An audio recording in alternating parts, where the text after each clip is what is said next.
Good morning. My name is Eddie Johnson, and to some, I am called old school because of my style of detailing goes all the way back to 1980. And I'm a classic car lover, and the type of classic cars I liked it the most are the most classic cars I've had for who manufacture them. It's Buicks. I've owned about five Buick Regals from a 76 to a 77 to a 84 and 85 um, Buick Regal. My first Buick was a 1973 what they call a Century Regal. It was a combination of Buick blending the Century with the Regal. And if you looked inside the car, like the car interior, you would see some of the emblems on the inside of the car saying Century Regal. Now they had two versions that I know of. The Century Regal was a four-door, which I had one of those that had the 350 brick motor, 350 transmission, and it had a four-barrel carburetor, and it was single exhaust. Okay, the first Regal I bought, the Century Regal, mine was a two-door coupe.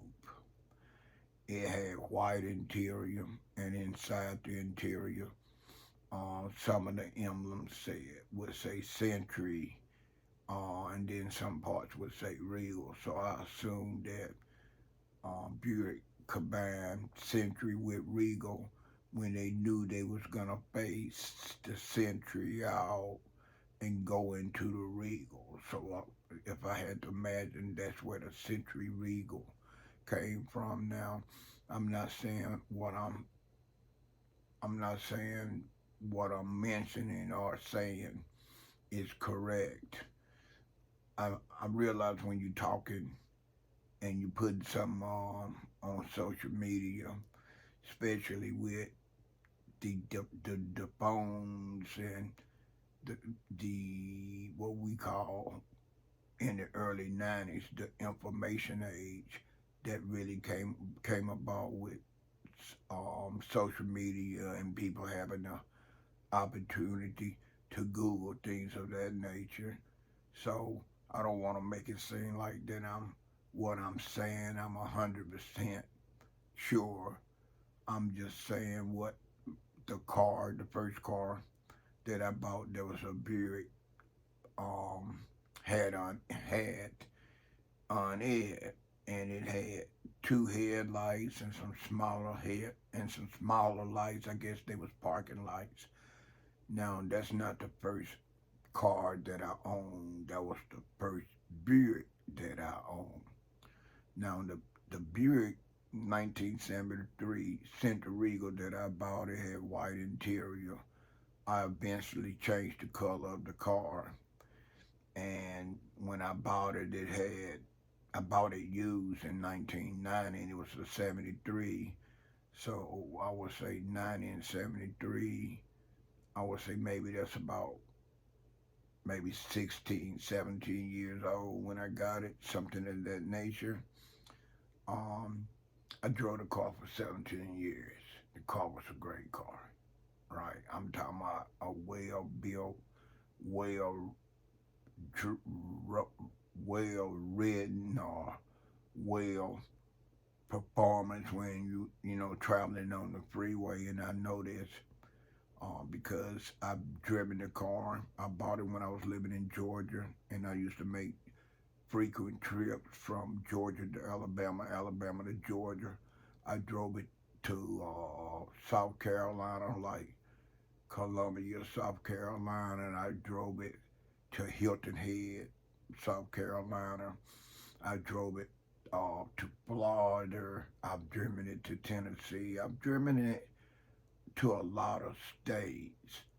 So, oh, the biggest trip I made in it was in 1995 in October. I drove my Buick Century Regal from Atlanta, Georgia, all the way out to Seattle, Washington by myself. It took me 3 days to get here because the route that I chose to take, and I was the only driver, so I didn't want to push the car too hard and have it break down on me. And I knew that I needed time to be able to rest up while I was driving. So it took me 3 days. I put a total of 4,400 miles on the car. I went against the odds. My immediate family members, like my brothers, my mother, suggested that I didn't drive the car. They said it was too old and it wouldn't make it. I seen a lot of cars along the way during the cities and states I passed through, and I took a long route. Right, I went from Georgia to Alabama, and then I got on in Alabama. I got on I-10. I drove I-10 west from Alabama to Mississippi, from Mississippi to Louisiana, from Louisiana, if I'm not mistaken, I drove to Texas. It took me a whole day to drive through Texas. And from Texas, if I'm not mistaken, the next state was New Mexico. And from New Mexico to Arizona, from Arizona to California. Now, once I got in California, I got on I 5 North and I drove from I 5 North in the state of California all the way until I reached the state of Oregon. And from Oregon, I drove from Oregon to Washington State. And like I said, I slept in 3 different motels during my travel. One was in um, Houston, Texas. The next one was in Las Cruces, New Mexico. And the other one, I think, was in Sacramento, California. It was in California. And after I made that stop and rested in a motel, I didn't make any more stops because my money was limited and I needed to have money to make sure if something happened to the car, I could at least get the car towed to the nearest mechanic shop. So I didn't want to spend a fourth day at a motel.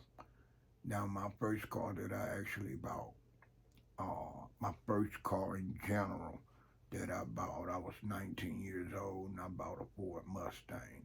I fell in love with the Ford Mustang 1969 Fastback. I was the only black guy in Mobile, in the area that my family lived in, which was Dolphin Island Parkway, that owned a hot rod, right? I didn't know how many black young ladies that liked it hot rods and liked to drive, be in a car that could drive fast until I bought that car. It was like that car had vocals. It could speak. It said things to girls that I didn't have to say. And so today, what I really want to talk about, I just wanted to talk about briefly about the cars because I've been in the automotive detailing industry for its getting paid since 1980. The first car I buffed out was my 1969 Ford Mustang with the 4 headlights and the back seat fold down. They call it fastback. It was that car, and at the time it was base enamel paint. It was way before clear coat. I, if I'm not mistaken, I didn't buff my first clear coat car until I want to say the 80s to late 80s. Before the late 80s and before I buffed out the my first clear coat cars, there was still a lot of base coat enamel paint uh, cars out in the world. In the communities that I lived in, it ain't like I was detailing no very high end cars. So I'm speaking of domestic cars in that time frame. I was buffing 70 model cars in 80, but I buffed my first car in 1979, so it was still between 60 to about 80 is the ranges that I was buffing cars back when cars was had stage one paint, stage one enamel paint. Right, I had to learn how to buff on clear coat cars, and back then we was using a high speed buffer. Some of the high speed buffers um, was well, at least the ones that I've had in my possession.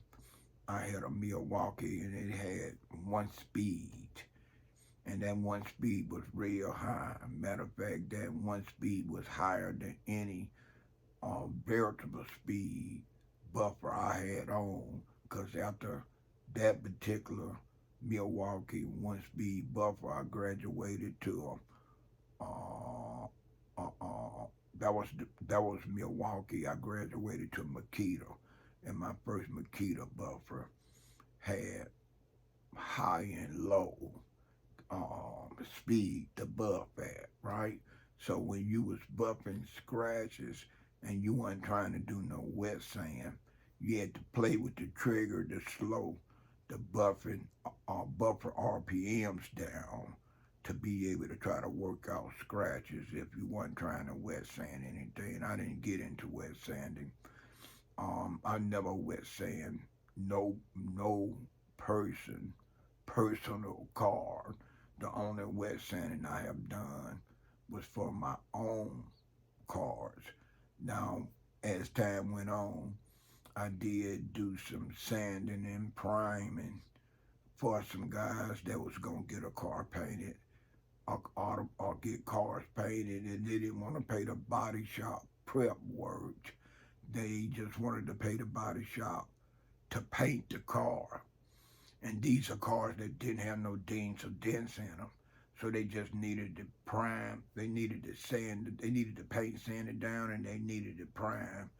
And I did several of those cars by using I had the brick with the sandpaper on it. It was a couple of times I used my Makita buffer with sandpaper, but I made that happen. I've been in a lot of automotive detailing salons. I've worked, well, I won't say I've been in, I would say I worked inside of a lot of automotive detailing salons, and I worked in a lot of automotive dealerships. I'm talking about new car dealerships, and I'm talking about used car dealerships. Started in my hometown of Mobile, Alabama in 1980. It's when I got my first automotive detailing job at a new car dealership. And I've seen um, a lot of, uh, I've noticed how a lot of detailers work, right? And when you look back almost 50 years ago, the amount of hazardous signs that's on a lot of the chemicals we used back then wasn't on the chemicals that you see now. Now they got all kinds of warning signs on certain chemicals, letting you know what kind of hazardous it could cause to your health. But over 40 some years ago, OSHA laws was a lot different, so they wasn't as strict as they are now.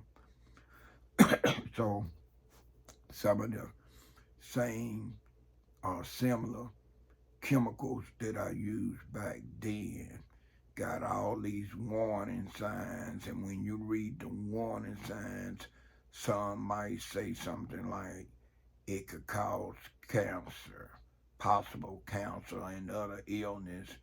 And I'm like, wow, I've been using these chemicals for over 20 years. Now they're going to put these warning signs. But because of OSHA and because of the way safety uh, laws change in the workplace, especially in the automotive field, like mechanic shops and automotive dealerships.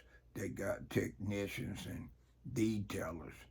A lot of the stuff started being labeled to the point to where you would see if it was flammable, you'll see something red and it'll say flammable on what you're using.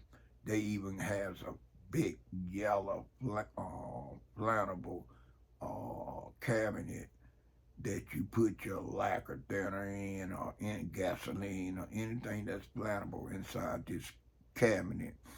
And now um,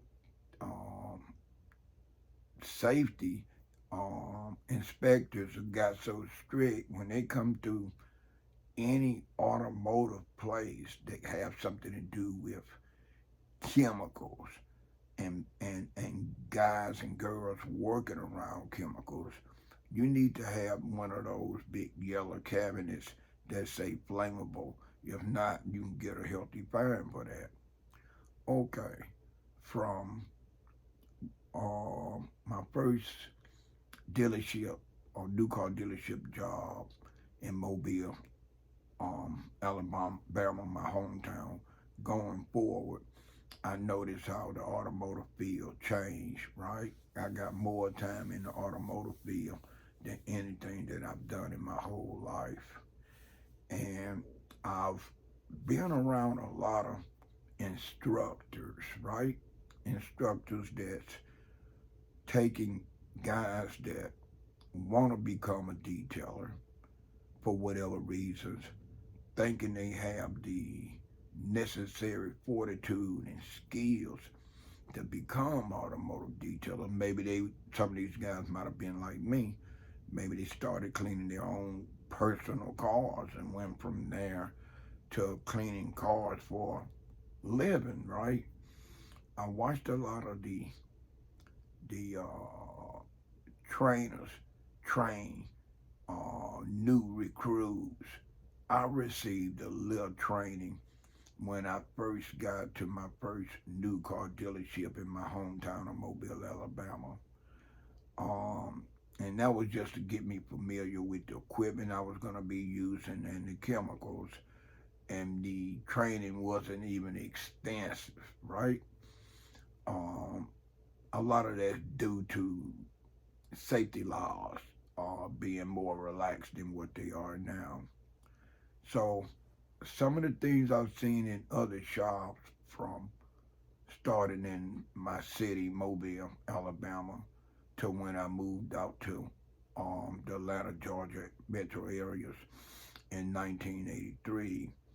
I'm in these different automotive shops, dealerships, and these salons, and I'm watching new recruits being trained. Most of them start off learning how to wash a car properly, how to prep a car properly, and everything.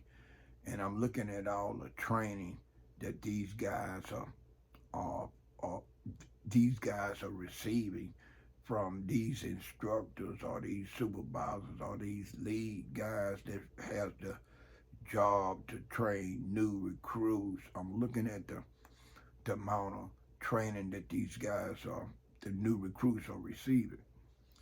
And it's things that I see that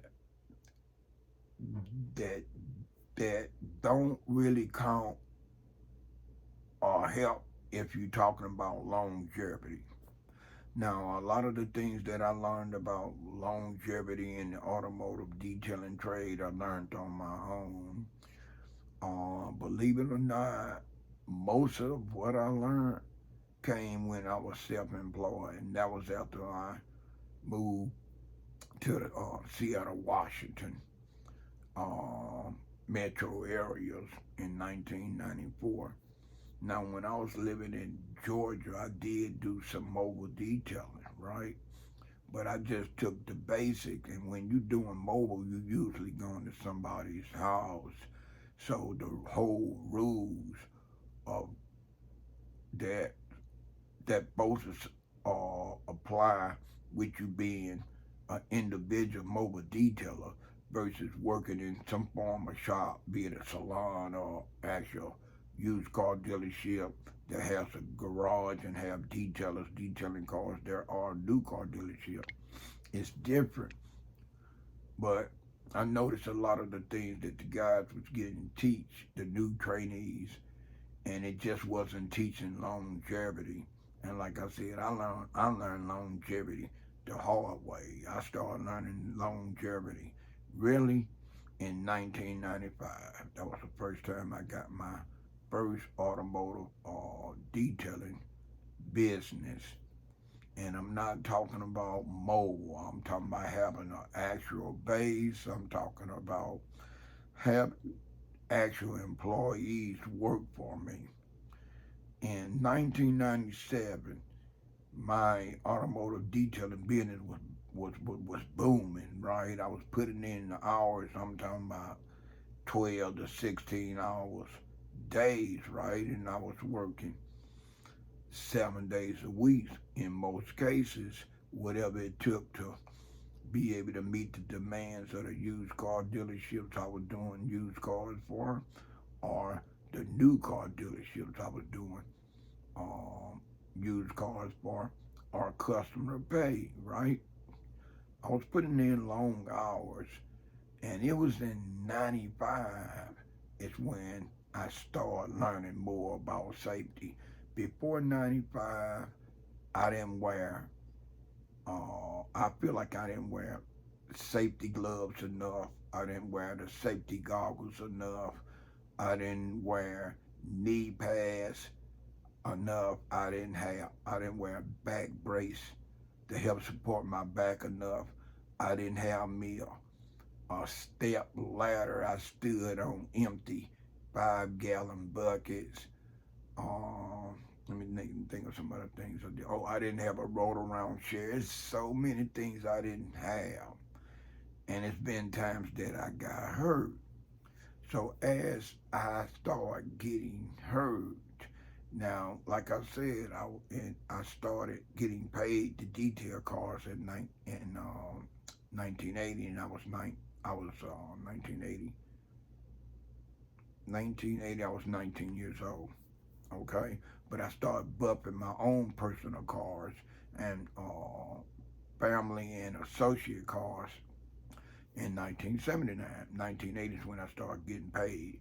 I guess I graduated from being having automotive detailing as a hobby to when I started getting paid, it turned into a trade. Went from hobby, something I like to do, that I didn't make any money, and if I did, it was very little because I wasn't charging a lot of money to becoming a professional. That's the word I want to use, professional. I went from uh, being just a detailer that had that liked detailing as a hobby to becoming a professional. Now, in the last, say, since 2002, it's when I stopped being self-employed and I got myself a full-time job at a dealership, which allowed me to have benefits like holiday pay and vacation time and health, which I needed or anyone need once they start getting up in age. You need to have some kind of benefits, right? Especially if you're gonna be an automotive mechanic, regardless where you're doing that type of work at, be it a dealership, new car dealership, used car dealership, or some other place. You need to have health insurance, and you need to practice more safety tips. And what I noticed since 2001 and 2, They're instructors that's teaching the new recruits um, how to become professional detailers. It's a lot of things not getting done.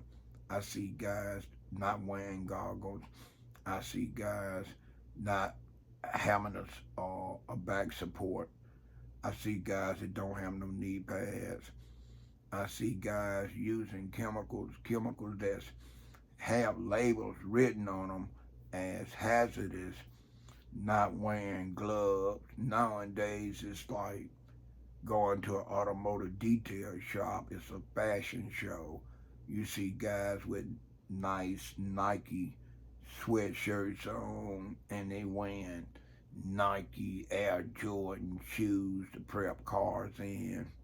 Don't even not They're not even wearing standard regulated boots. Now, for those that can't wear steel toe boots, as I got older, my feet started giving me problems when I was wearing steel toe boots. So I stopped wearing steel toe boots. But my boots that I wear are still regulated boots, and they're all resistant. And to a certain degree, they water. What do you call it?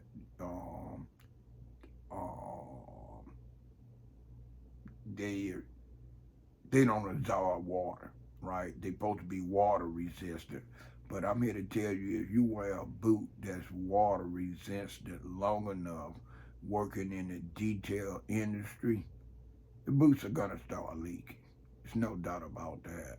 The amount of chemicals that's in the water when you washing cars and prepping cars, eventually it's gonna start doing something to the sole of the shoe.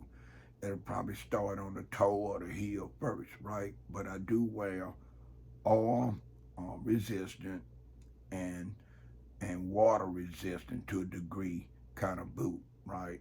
I don't own Sherelle, I don't own Colombian boots, I don't own some boots that I can't even remember that I own because I've been in the automotive detailing business so long, and they all eventually leak. Now, believe it or not, the cheapest pair of rubber boots that most um, outlets like Sporting Goods or even like Walmart, Home Depot, Lowe's, a place like that, anything that sell outdoor supplies, those cheap rubber boots there, you got a better chance of them not leaking than some of these high dollar boots. The thing about those is they don't have, at one time they didn't really have any arch. Now they put arch in the boots, but then there a lot of them are, don't have no insulation. So you don't have something safeguarding your ankles, and you don't have insulation. Now you could add insulation, and in some cases you could buy some rubber boots that's insulated. But years ago they didn't have those type of boots. So I invested money in snow boots. That way I could walk around the dealership property and hopefully not be able to protect my feet, right? Keep my feet warm. I got regular uh, all resistant, uh, all resistant and waterproof boots for my feet. Now I see all these younger generation wearing, it's like a designer show, and I'm like, wow, what happened to trying to be safe, right? The shop that I'm currently working in, I've seen guys get hurt in detail. Wasn't nothing major yet, thank to God. But I feel that if you're gonna train somebody to in a profession, and you're the trainer, you should want to train them to the best of your ability. So if you got a guy that's responsible for training new recruits, and he's not leading by an example, to me, he don't need to be a trainer. Because when a person is a raw recruit and they're trying to learn a job, that job depends on how they take to what they're doing. Because It's jobs out there you think you want to do and you get on and you realize you don't want to do them. You got people that go to work every damn day and they might make decent money and they still don't like what they do. I just happen to be a guy that in automotive detailing because I like being in automotive detail. I really like the trade. And once I realized how much I like to trade, how much money that I could make doing the trade, I definitely wanted to take care of myself better for longevity.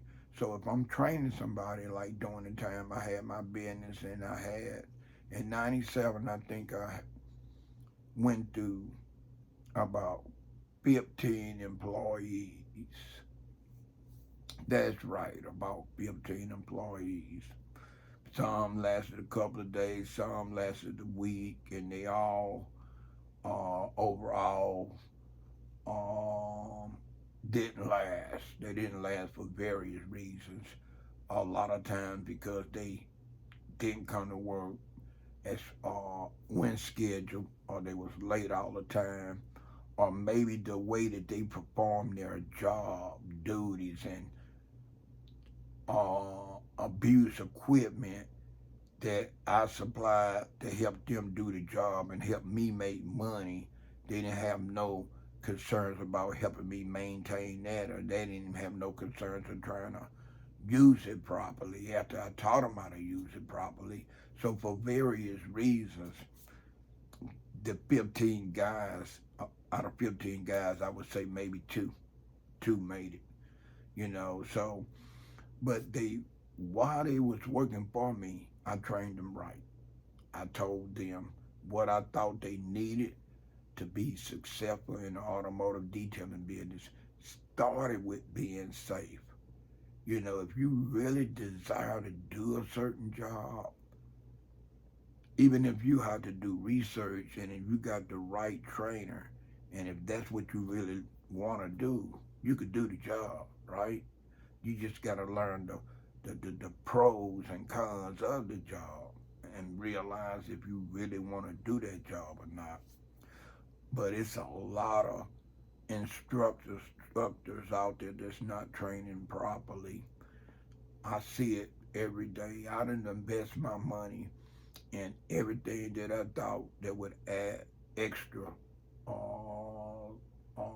extra. I'm trying to think of the word I want to do to enhance my skills, right? And to enhance my skills in the automotive detailing trade, it's not just me buying equipment, me buying buffers, me buying myself all kinds of waxes and pads and other equipment.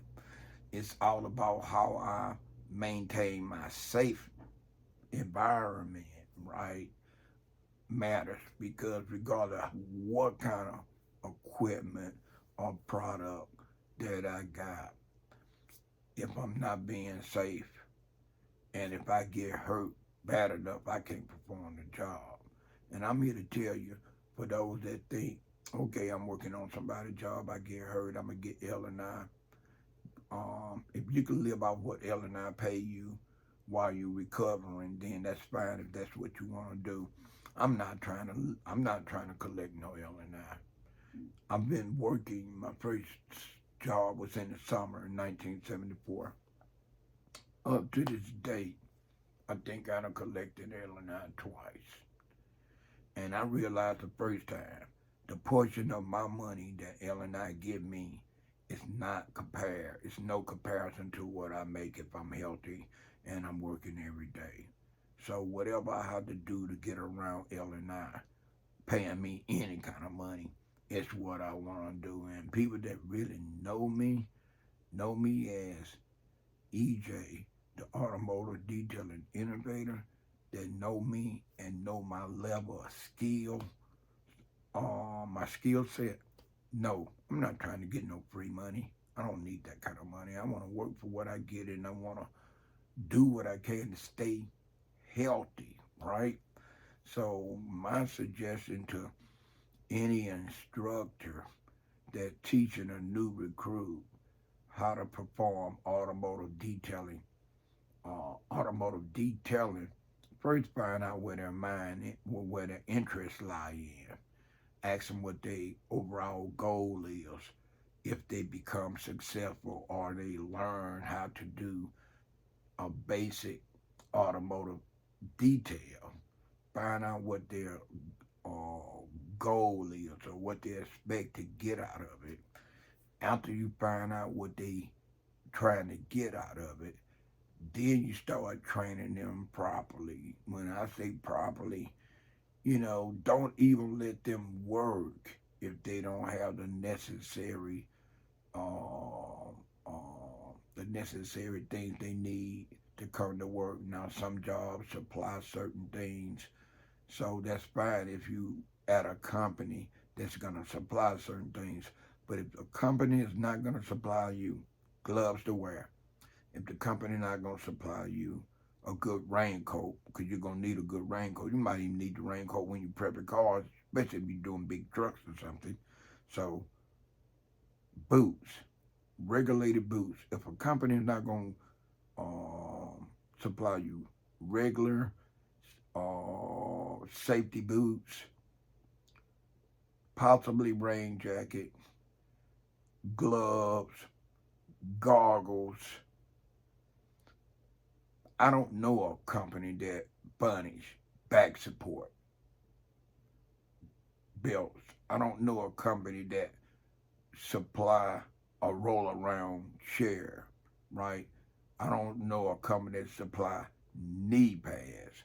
But those are things that I feel like you need for longevity, right?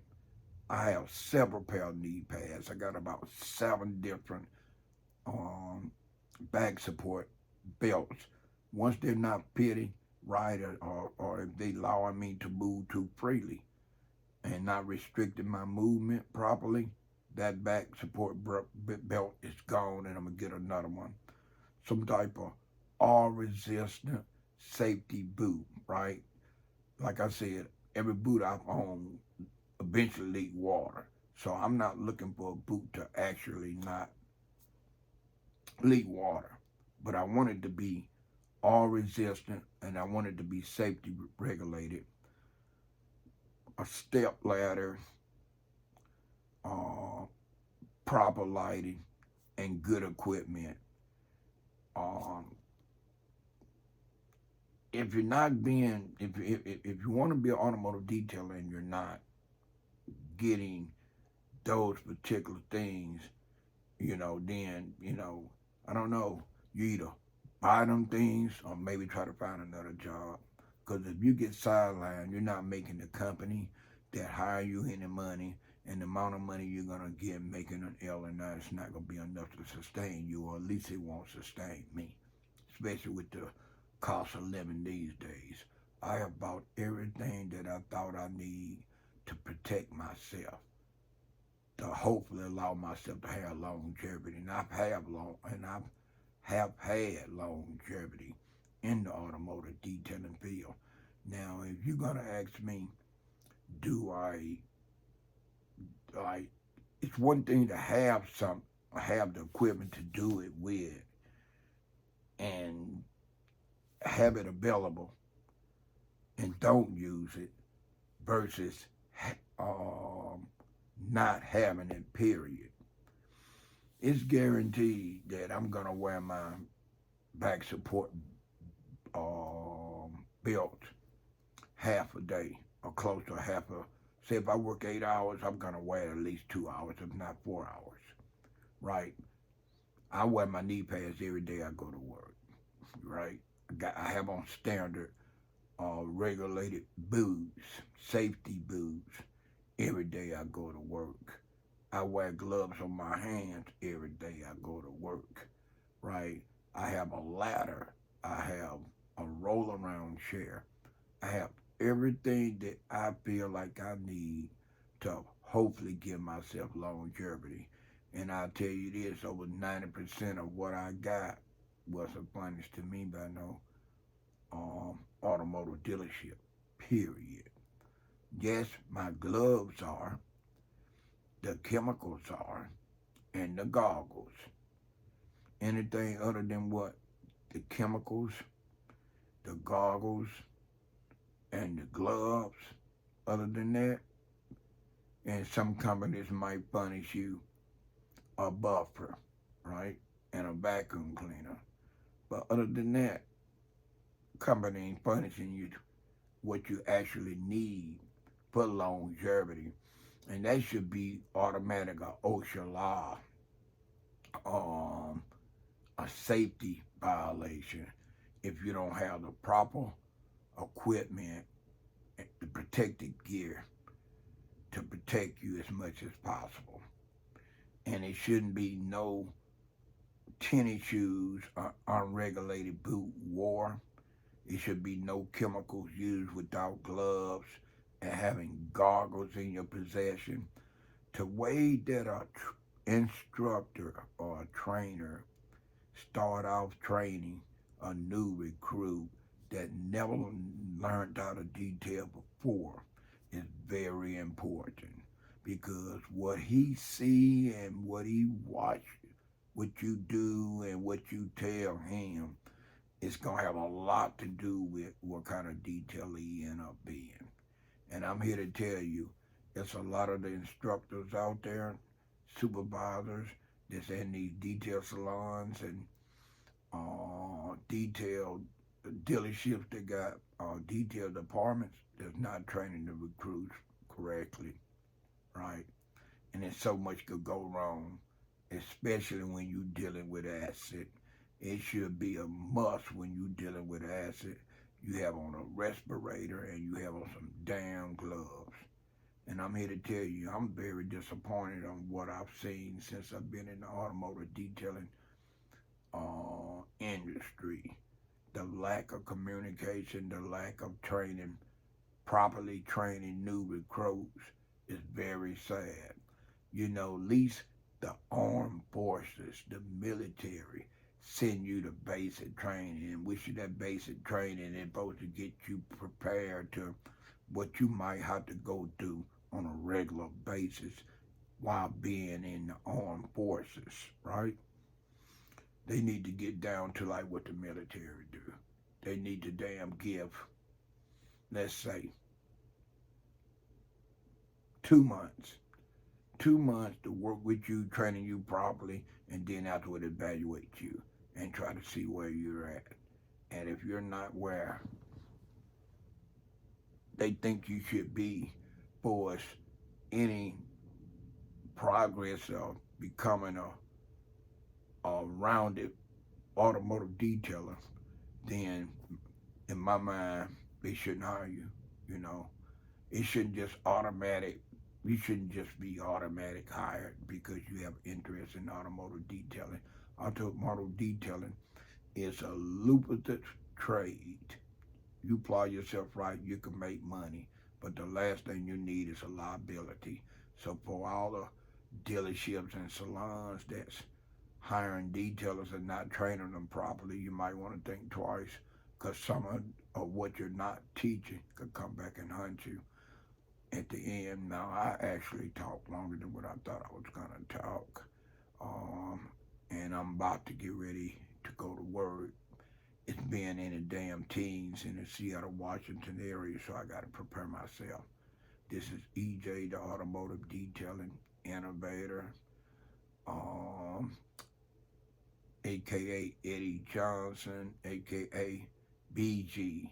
And if you're wondering what the BG is, it's what some of the detailers that I worked around, mainly my new recruits that I was training how to perform automotive detailing, they nicknamed me BG. And the BG stand for Buff God. They told me, man, you buff so good, you should be a god. And so someone would walk up to me and say, BG, what's up, BG? What's up, Buff God? Because they know I actually have mastered learning how to buff a car. I went from learning to actually making, supporting my family, and my other endeavors out for detailing. This is EJ signing off. Peace. I don't know.